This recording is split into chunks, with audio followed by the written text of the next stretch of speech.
First of all welcome to you. Dengue and malaria के बारे में बहुत आसान तरीके से 3D स्लाइड्स के ज़रिए समझाऊंगा ताकि सारे लोग सही समझ सकें। डेंगू एंड मलेरिया दोनों फीमेल एनोफिल मॉस्किटो के काटने से होते हैं, पर दोनों में बहुत फ़र्क है। डेंगू एंड मलेरिया के मच्छर दोनों देखने में अलग अलग होते हैं।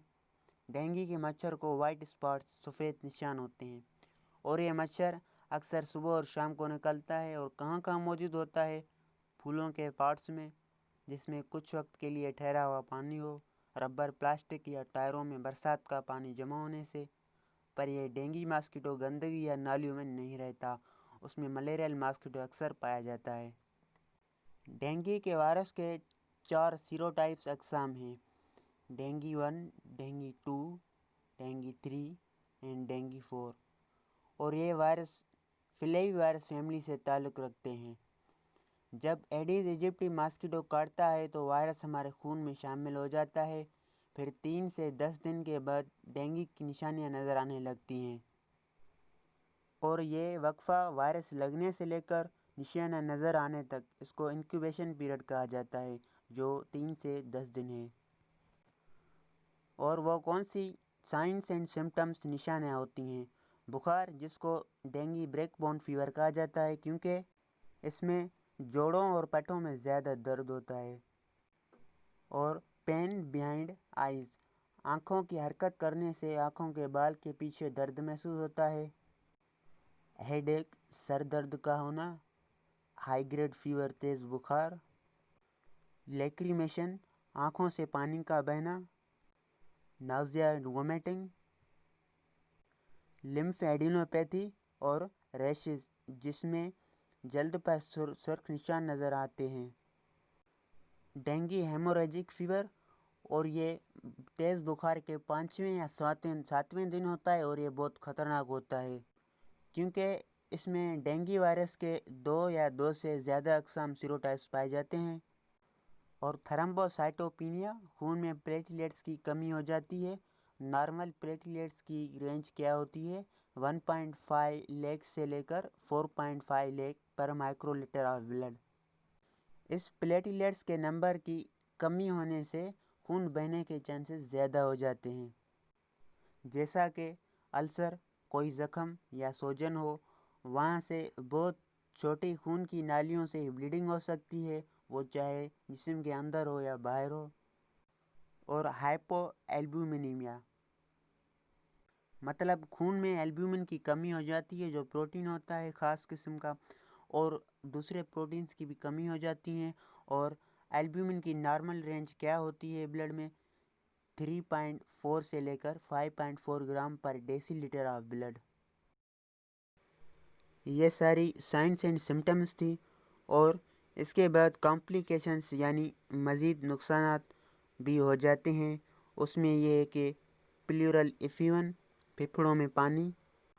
और ये चेस्ट एक्सरे, छाती का एक्सरे आप देख रहे हैं, इसमें दाएं फेफड़े का वाइट शेडो थोड़ा ज़्यादा नज़र आ रहा है क्योंकि इसमें फ्लूइड यानी पानी जमा हो गया है, जिसको प्लूरल इफ्यूजन कहा जाता है।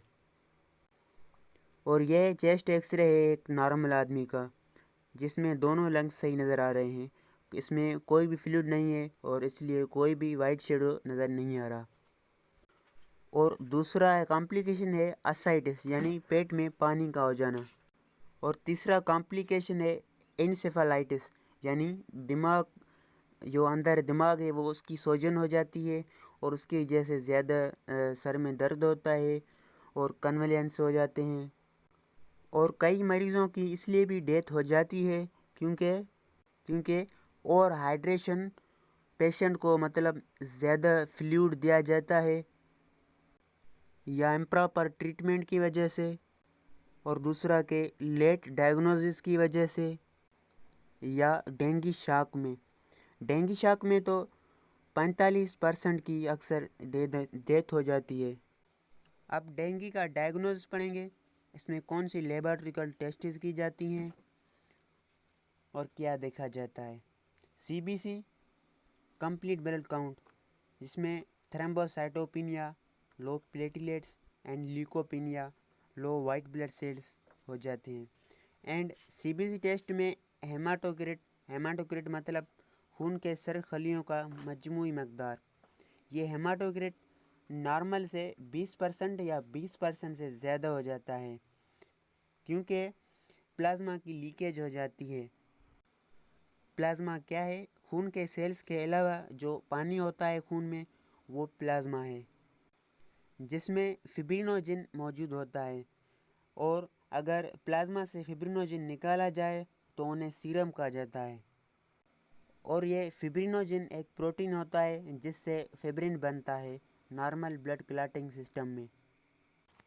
और दूसरी टेस्ट होती है पीसीआर डेंगू वायरस आरएनए। इसमें मौजूद वायरस का आरएनए देखा जाता है कि डेंगू वायरस है या नहीं। अगर है तो कितने मकदार में होता है, वो पीसीआर क्वांटिटेटिव करवाते हैं, ठीक है। और दूसरी टेस्ट है आईजीजी मतलब इम्यूनोग्लोबिन जी एंटीबॉडी टाइटर, जो नॉर्मल से 4 गुना या इससे भी ज़्यादा मकदार में होती है क्योंकि ये डेंगू वायरस इन्फेक्शन से खिलाफ बनी हुई होती है। और इसके अलावा दूसरी इन्वेस्टिगेशन है जिसमें चेस्ट एक्सरे एंड अल्ट्रासाउंड भी करवाया जाता है क्योंकि चेस्ट एक्सरे में प्लेउरल इफ्यूजन देखा जाता है। और एब्डोमेन में असाइटिस देखा जाता है अल्ट्रासाउंड में, ठीक है। ये सारी थी इन्वेस्टिगेशंस। और अब डिफरेंशियल डायग्नोज में आते हैं, मतलब वो कौन सी दूसरी डिजीज़ होती हैं जिनसे ये डेंगू की निशानियाँ मिलती जुलती हैं। और वो ये हैं कि mild yellow fever, scrub typhus, viral hepatitis, leptospirosis और वायरल रेस्पिरेटरी लाइक डिजीज़। अब आते हैं मैनेजमेंट, इलाज क्या है। डेंगू वायरस का कोई स्पेसिफिक ख़ास इलाज नहीं या कोई वैक्सीन नहीं, बस सिम्टोमेटिक ट्रीटमेंट ही है, जिसमें फ़ीवर के लिए एंटीपायरेटिक्स जिसमें एसिटामिनोफेन या पैरासीटामोल दिया जाता है। और पेन दर्द के लिए एनाल्जेसिक्स दी जाती हैं। और फ्लूइड एंड इलेक्ट्रोलाइट्स की ड्रिप के ज़रिए ये फ्लूइड दिया जाता है ताकि हाइड्रेशन जो है वो नॉर्मल रहे। और अहम बात याद रखना कि डेंगू में एस्पिरिन दवा नहीं दी जाती क्योंकि इस मरीज़ में पहले ही प्लेटलेट्स कम होते हैं और एस्पिरिन से ब्लीडिंग के चांसेस और भी ज़्यादा हो जाते हैं, इसलिए ये इसमें कंट्राइंडिकेशन है।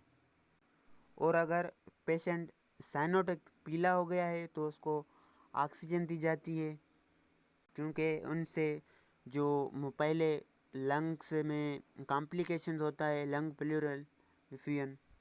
और इसके अलावा कई मरीज़ों को फ्रेश ब्लड और प्लेटलेट्स भी दिए जाते हैं ड्रिप के ज़रिए। प्रिवेंशंस, एहतियाती तदाबीर, डेंगू से कैसे बचा जा सकता है, क्योंकि आपको पता है prevention is better than cure. इसमें हमारा मकसद होता है कि मच्छरों को ख़त्म किया जाए। इसके कई तरीके हैं।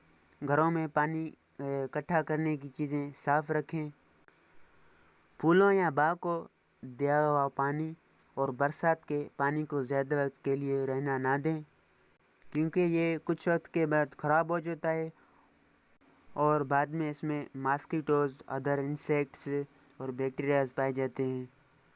और दूसरे एहतियाती तदाबीर हैं इंसेक्टिसाइड्स, मच्छरों का स्प्रे किया जाए और मॉस्किटो नेट मच्छरदानी का इस्तेमाल किया जाए और मॉस्किटो रिपेलेंट लोशंस का इस्तेमाल किया जाए।